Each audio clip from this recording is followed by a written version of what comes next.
Oh man, where do we start? I want Joe developer or Jane developer that graduates from college to be able to work for the open internet, to work for open source software, and not have to go get a job at JP Morgan Chase in order to pay their family and their mortgage.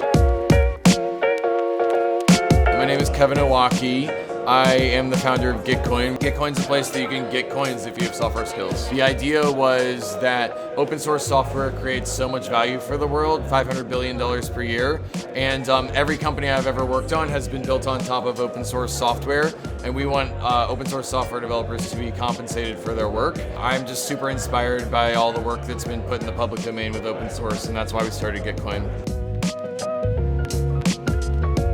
Well, I got started in the Ethereum space in like 2015. I got excited about it, but I didn't get in professionally until 2017. I didn't realize it could be a full-time job. I worked with this guy, Piper Merriam, who now runs the Python team at the EF, and he got me really excited about this idea of transparent economic games where the rules are immutable so they can't be changed on you. It seemed like a really solid foundation to build an economy. And so that is what really excited me. But from first principles, I'm just really excited about the Internet of Value. The Internet of Information changed everything about our society because we now have computer networks that can send information across a computer network. And so that disrupted entertainment, media, politics, anything that relies on information in society. And now we have the Internet of Value. We can send value across a computer network.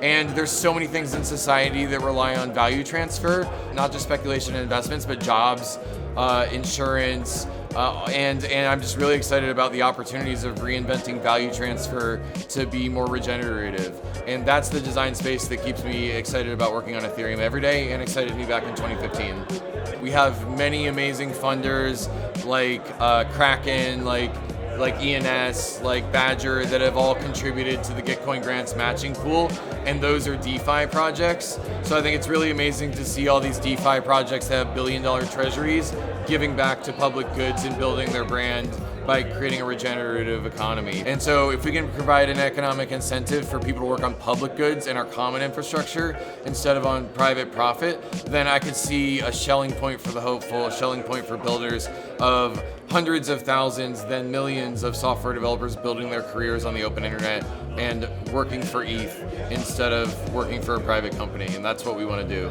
I really want to spin the network effects of the Internet of Jobs. LinkedIn has us trapped in this centralized database where they can mine our reputation and sell it to recruiters. But what if we all self-sovereign owned our reputations and could disrupt the network effect of LinkedIn and their head start by all working together to create this better internet together and own their data and the work that they create. And so that's the hope and the dream of Gitcoin.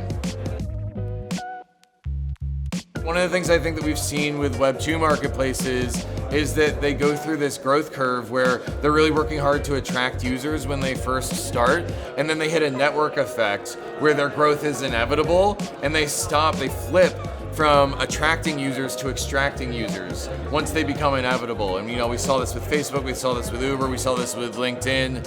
They become brands that are our infrastructure, and then they flip the script and they start charging more once we rely on them.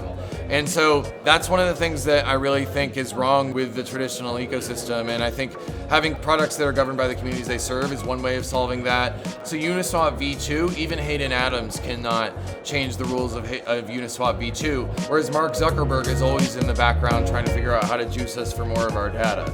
And so transparent economic games where the rules can't be changed on you is why Ethereum this time is different. Quote me. I think you just gotta try stuff, you gotta show up, you gotta have intention in discovering this space, and we're in this sort of transition period between the industrial age and the information age, and there's this uncanny valley where a lot of our institutions are crumbling, but we haven't built new institutions yet. The juice is worth the squeeze, so just show up and give it your best intent. Beautiful.